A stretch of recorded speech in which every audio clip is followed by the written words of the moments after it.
고린도후서 5장 21절에 그리스도께서 우리를 대신하여 죄가 되셨다고, 하나님께서 그리스도를 우리를 대신하여 죄를 삼으신 사실을 성경은 분명히 말씀하고 있습니다. 죄는 우리가 이미 다뤘듯이 죄는 죄의 유전자가 죄라는 사실입니다. 죄를 만들어내는 공장이 바로 우리 속에 있는 유전자예요. 자기를 사랑하는 죄의 본성, 그것이 수많은 죄된 생각을 만들고, 그리고 죄된 행동과 죄된 말을 만들어내는 그 근본 원흉입니다. 그래서 주님께서 우리를 대신하여 죄가 되셨다는 그 죄의 개념은 주님이 죄를 알지도 못하신 본인의 존재 위에 우리의 죄를, 죄의 본성을, 죄의 유전자를 가지고 하나님의 영원한 저주와 심판을 받으신 것을 말하고 있는 것입니다. 십자가의 사건은 분명히 요한복음 12장 31절의 심판의 사건입니다. 이제 이 세상에 심판이 이르렀으니, 심판날은 이 지구 역사의 마지막 날이 아니라 바로 십자가에 주님이 돌아가시던 날이 우리의 죄가 영원히 심판되어진 날이었어요. 이 지구 역사의 마지막 날에 하나님께서 세상을 심판하시는 것은 이미 죄를 끝내신 예수 그리스도의 심판의 은혜를, 우리 대신 사형을 당하시고 우리 죄를 끝내신 그 은혜를 죄인이 믿음으로 사실을 인정하고 받아들였는가, 아니면 그것을 거절했는가 하는 것을 심판하는 심판이지, 죄는 이미 십자가에서 끝이 난 것입니다. 히브리 9장 12절, 영원한 속죄를 이루셨어요. 너무나 중요한 말씀이에요. 그래서 고린도후서 6장 2절에 사도 바울이 말하기를, 오늘이 예수께서 이루어놓은 구원을, 끝내놓은 심판을 인정하느냐 거절하느냐 하는 우리 개인의 종말의 날이라고 말하고 있어요. 내가 과연 십자가에서 이루신 하나님의 놀라운 구원을, 그 은혜를 믿음으로 받아들일 것이냐 아니면 거절할 것이냐를 매 순간, 지금이라는 오늘, 바로 이 순간에 결정하는 것이라는 것입니다. 그래서 매일이, 현재라는 시간이 은혜의 순간들이라고 사도 바울은 말하고 있는 것입니다. 그래서 이 사법적 죽음, 예수님께서 율법이 요구하는 죽음을 당하신 사실을 다시 한번 갈라디아 3장 13절을 통해서 우리는 확인할 수 있습니다. 예수님께서 율법이 요구하는 죄인에 대한 죽음, 반드시 율법은 죄를 없애야만 하는 것입니다. 죄와 하나가 된, 죄가 된 죄인을 반드시 없애야 하는 것입니다. 죄는 이미 죄인 안에 들어갔고 죄인 속에서 주인이 되었어요. 죄와 죄인은 분리할 수가 없습니다. 그래서 죄인은 반드시 죄와 함께 죽어야 하는 것이에요. 이 법이 요구하는 죽음을 주님께서 인자가 되셔서, 사람의 아들이 되셔서 죄인 대신 심판을 당하시고 죄와 함께 죽으신 것입니다. 그래서 율법이 요구하는 것을 완전히 이루셨어요. 예수님은 반드시 사람이 되셔야만 했어요. 아니면 사람의 죄값을 갚을 길은 없었습니다. 반드시 사람으로서 돌아가셔야만 했었어요. 그것이 예수님이 사람의 아들이 되신, 인자가 되신 목적이었어요. 이유였습니다. 그래서 십자가에서 죄인은 예수 그리스도 안에서 사형을 당한 것입니다. 율법은 요구하는 것을 다 이루었습니다.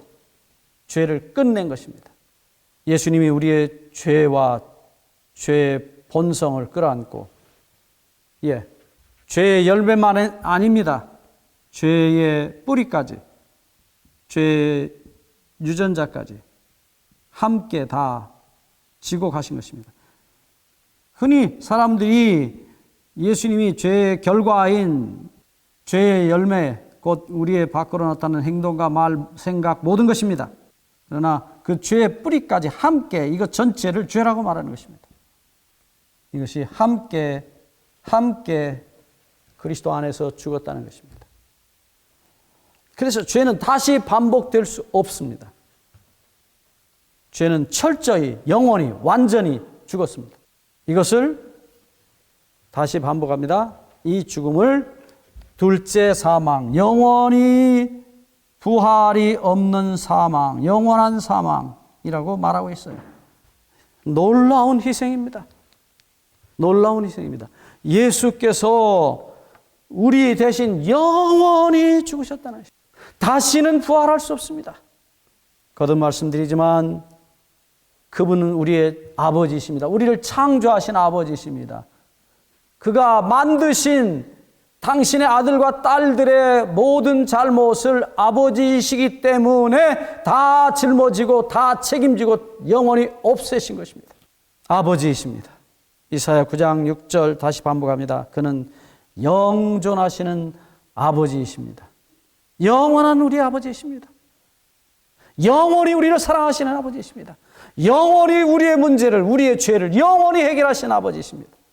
그는 우리를 영원히 살게 하기 위해서 그는 자신이 영원히 돌아가십니다. 영원한 아버지이십니다. 영원히 우리를 책임지신 아버지이십니다. 중국의 서경이라는 공자님의 남긴 문헌에 보면 실제로 상제, 위에 계신 하나님은 우리의 아버지시라고 기록하고 있어요.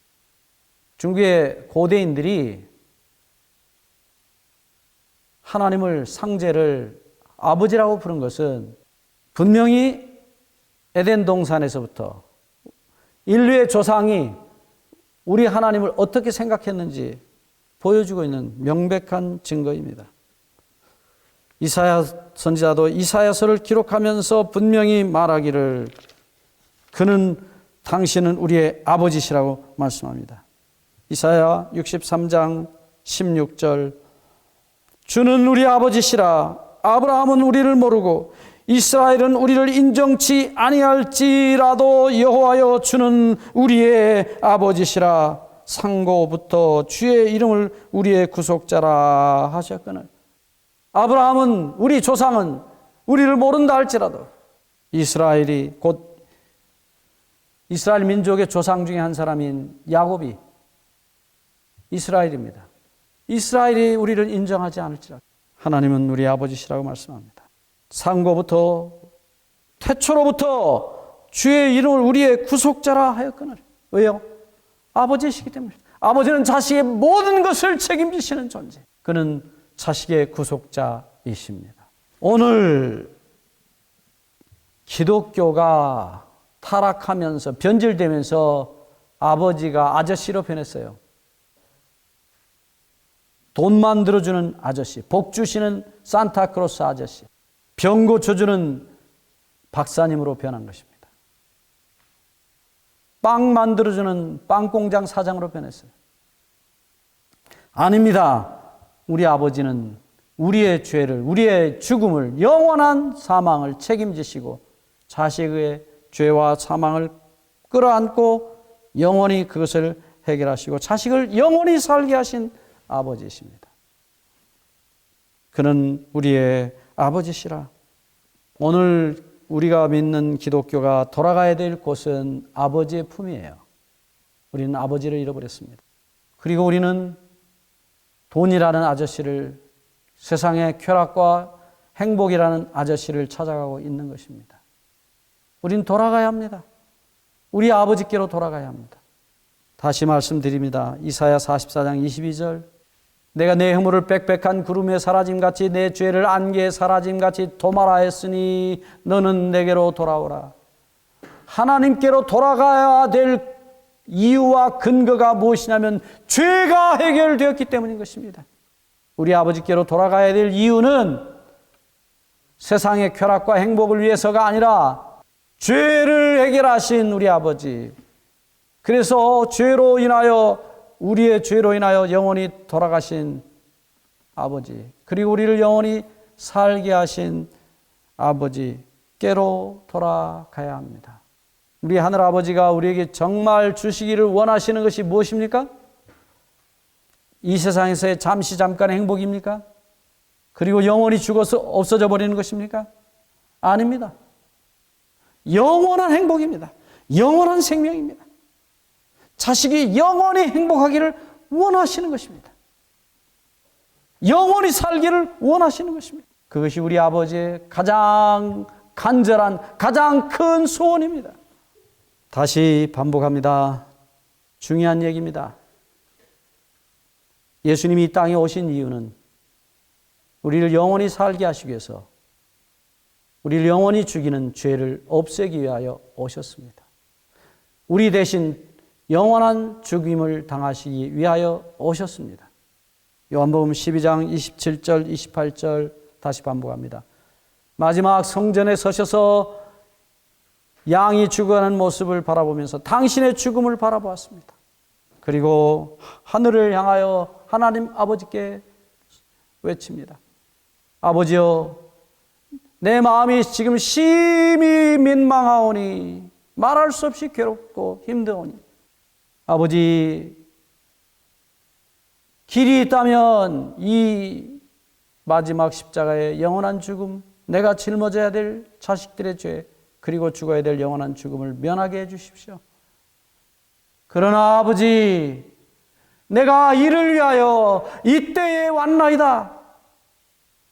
하늘을 버리고 이 땅에 오셨던 주님의 아픔, 그 사랑, 그것은 자식을 영원히 살게 하시기 위해서 영원히 죽게 하여 오셨다는 것입니다. 거기에 이사야 9장 6절에 말한 우리의 아버지이신 영원한 아버지이신 예수 그리스도이십니다.